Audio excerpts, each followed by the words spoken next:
جناب میں اس وقت جس شخص کی شکایت لے کر آپ کے پاس آئی ہوں وہ ادھر تھانے میں موجود ہے۔ اس کے انکشاف نے چونکانے کے ساتھ ہی مجھے تذبذب میں بھی ڈال دیا۔ تم کس شخص کی بات کر رہی ہو؟ میں نے الجھن زدہ لہجے میں استفسار کیا۔ وہ ہے نا اپنا مصطفیٰ، اس نے جواب دیا۔ مصطفیٰ؟ میں نے زیر لب دہرایا۔ کیا وہ اس علاقے کا کوئی گنڈا بدمعاش ہے جو تم اس سے اس قدر خوفزدہ نظر آ رہی ہو؟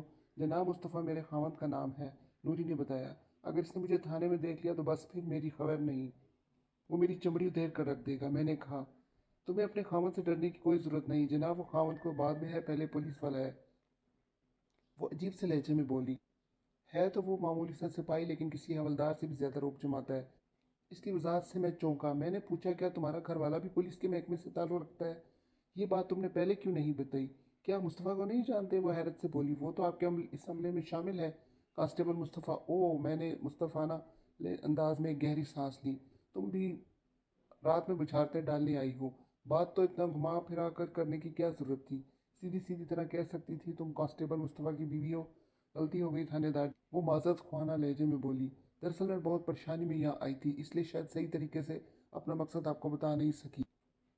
وہ لمحے بھر کو متوقف ہوئی، پھر اضافہ کرتے ہوئے بولی، اب تو آپ میری مجبوری کو سمجھ گئے ہوں گے۔